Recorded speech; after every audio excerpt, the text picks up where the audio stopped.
Ya, pemirsa, kita akan lanjutkan dialog di segmen berikutnya. Kita masih terhubung dengan Ketua Umum API, Pak Suwandi Wiratno, dan juga kriminolog dari Universitas Indonesia, Pak Reza Indragiri.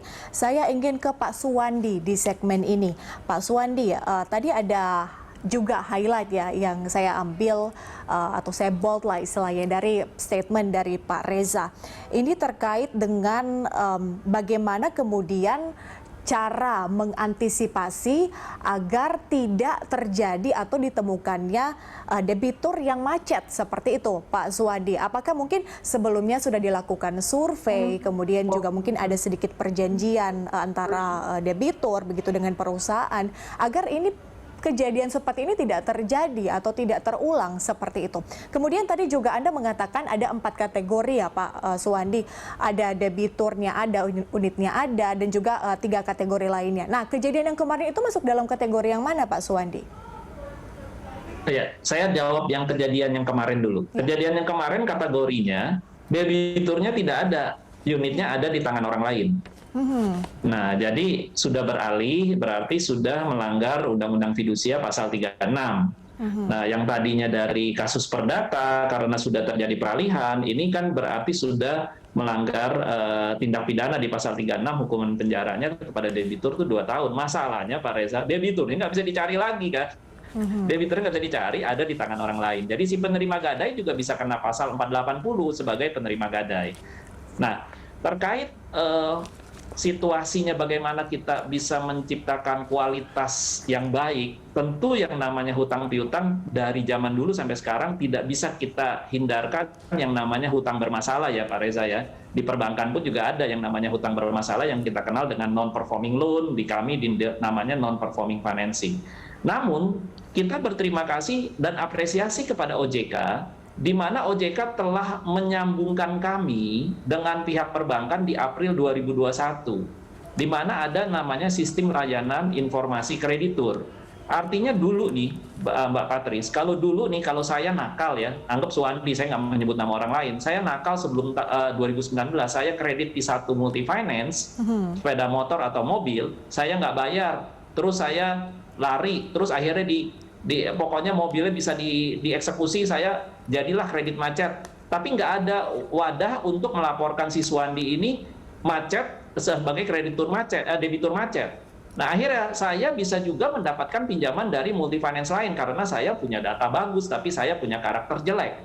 Nah, di April 2019, OJK sudah mencatat setiap individu di Indonesia maupun setiap perusahaan atau badan hukum lainnya, kalau dia punya karakter jelek dari sisi pembayaran, akan tercatat dan tidak mempunyai kemungkinan lagi dia bisa mendapatkan pinjaman dari lembaga keuangan lainnya. Ini sudah bagus, Mbak Patris, Pak Reza. Izin dengan tidak mengurangi rasa hormat, ini apresiasi yang luar biasa dari OJK menyatukan kami dari sisi yang namanya biro kreditnya ya, yaitu SLIK. Nah, untuk supaya bagaimana kita juga membuat si para kolektor ini juga bertindak tanduk sopan, sebenarnya OJK bersama-sama kami di asosiasi sudah membuat pelatihan sertifikasi bertindaklah sopan, jangan sampai melanggar hukum, karena kalau pelanggaran hukum kan yang pertama kali kena kan pribadi dulu ya Pak Reza ya. Kriminal itu tidak ke PT tapi kan kepada pribadi, dan itu kan dampaknya kan kita pribadi, si para kolektor itu harusnya tahu bahwa dia nanti akan masuk penjara. Kan rugi menurut saya. Nah, ini kita sudah adakan pelatihan. Nah, seperti apa hasilnya? Satu, nanti saya bisa menayangkan kalau diizinkan presentasi, ada 2 slide Mbak Patris. Yang kedua adalah, bahkan di masa pandemi kemarin itu, sudah 5 juta debitur yang kami lakukan restrukturisasi dari 20 juta debitur aktif loh Pak Reza. Artinya apa? Yang di mobil motor ini 5 juta itu kurang lebih sekitar 40%-an loh. 40%-an debitur yang kita restruktur, kita mengikuti himbauan pemerintah untuk tidak melakukan collection, diperpanjang kreditnya, dipermudah, diringan cicilannya. Nah, 60-70% dari 5 juta debitur tersebut sudah membayar baik hari ini, membayar lancar. Memang ini yang 30%-nya ini tadi ya 1-2 terjadi, sudah direstruktur, sudah dibantu, malah dia mungkin mengabaikan tadi kewajibannya, bahkan menjual kendaraannya, memindah tangankan dan segalanya. Mbak Patris, saya boleh izin untuk sharing data? Iya, boleh, silakan. Ya, tolong dibantu dibuka agar saya bisa sharing data, disable, bisa screen sharing Baik. dari host. Oke, sebentar Pak Suwandi. Oke. Oke, jadi kira-kira 2 slide itu berisi apa Pak Suwandi sambil kita menunggu slide ini? Salah satunya adalah saya ingin menunjukkan bagaimana pelaku-pelaku industri jasa perusahaan pembiayaan ini sudah membantu para debiturnya di tengah-tengah masa pandemi sampai dengan saat ini kita merestruktur kurang lebih sekitar 5 juta dengan angka yang luar biasa 198 triliun, Mbak Patris. Pak Suwandi, Dari saya jumlah konfirmasi, itu 370 tidak menggunakan debt collector berarti ya? Tidak. Kita Tidak, kan oke. duduk bersama-sama dengan debitur, kita bantu. Ayo, kita juga nggak akan eksekusi walaupun dia one prestasi, tetapi malah kita bantu untuk, ayo bagaimana mau bayar berapa? Misalnya cicilannya sekarang 1 juta, mau bayar 600.000, ya kita bantu. Di perlingan kita bantu, semuanya sudah dibantu. Ini masih belum bisa nih, Mbak Patris. Oke, sedang dipersiapkan Pak Suwandi.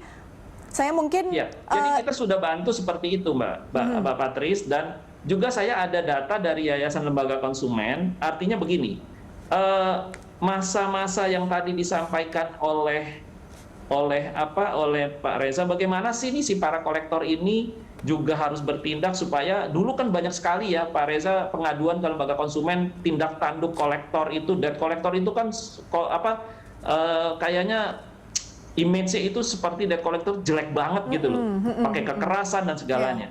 Nah, di tahun 2017 yang mengadu ke Yayasan Lembaga Konsumen itu ada 57 customer dari 19,9 juta konsumen. Artinya sudah semakin sedikit.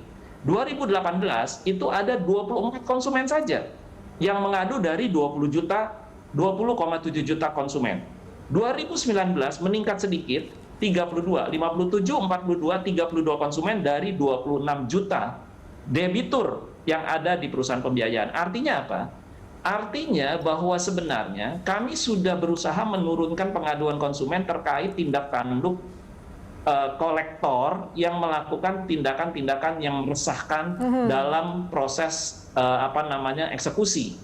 Nah, namun seperti yang saya sampaikan, kita nggak bisa mengenolkan nih, Pak Reza masih belum menemui cara bagaimana mengenolkan. Tadi ya tentu tadi caranya Pak Reza terima kasih. Bagaimana kita balikan dulu nih si debiturnya sadar kalau berhutang itu harus bayar. Tapi ya kembali lagi, kadang-kadang ada sebagian masyarakat kita ini yang memang menjadi gaduh yang hanya 2%, 3% ini.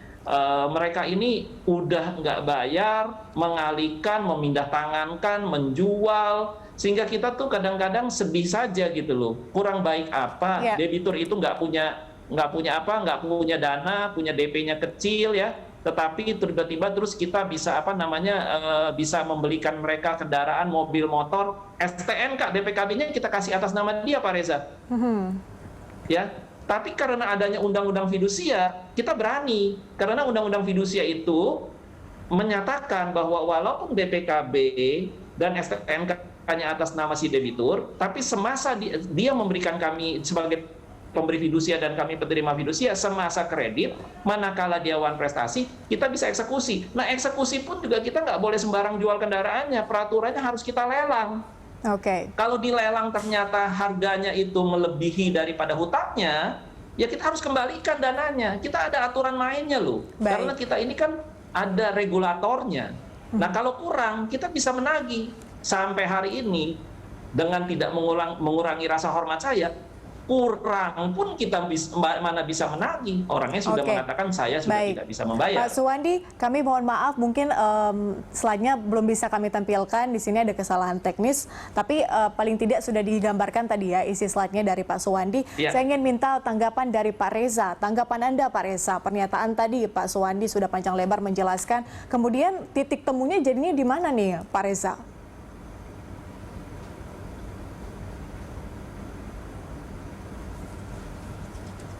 Titik temunya adalah sebagaimana tadi saya katakan, semestinya kedua belah pihak kemudian mau sama-sama melakukan pembenahan, mau melakukan penyempurnaan tentang bagaimana mereka harus bertindak tanduk dalam setting utang piutang semacam itu. Nah, kalau kemudian kita berfokus pada tentang perbuatan tindak tanduk debt collector, Anggaplah mereka berperilaku agresif sebagaimana yang terlihat di video itu ya. Itu potret kecil saya pikir. Pertanyaan saya adalah apakah perilaku agresif itu hanya sebuah drama agar tampak mengintimidasi, memunculkan daya paksa bagi si debitor, ataukah agresif itu memang sudah menjadi watak bawaan dari para debt collector? Kenapa saya pertanyakan ini? Kalau ternyata kebanyakan debt collector adalah orang yang memang memiliki kecenderungan untuk berperilaku agresif, maka ada agenda penting bagi teman-teman semua untuk memastikan bahwa proses seleksi dan perekrutannya itu bisa dilangsungkan secara lebih baik. Kita paham bahwa situasi utang piutang, situasi menagih utang semacam itu bukanlah situasi yang sederhana. Dibutuhkan kecerdasan, dibutuhkan kematangan dari sisi emosional, dibutuhkan adanya teamwork yang baik.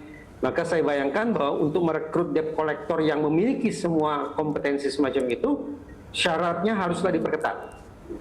Kemudian disempurnakan lewat proses diklat atau proses pendidikan dan pelatihan berikutnya. Nah, faktanya adalah hari ini, ketika kita sebut kata debt collector, yang terasosiasi di kepala kita adalah orang-orang dengan penampilan lahiriah yang tampak menyeramkan. Apakah itu yang memang menjadi syarat? Apakah itu yang memang menjadi kriteria? Apapun jawabannya, kembali ke titik hulu. Proses seleksi dan perekrutannya barangkali harus ditata ulang. Baik. Nah, kalau kemudian agresifnya adalah rekayasa atau drama, berarti ya mungkin penyikapannya akan berbeda. Baik, Pak Reza, saya dapat poinnya. Ini soal rekrutmen ya. Ini harusnya dari awal sehingga bisa itulah merupakan langkah-langkah preventif ya, agar tidak terjadi hal-hal demikian. Kita akan lanjutkan, kita masih ada satu segmen terakhir dialog.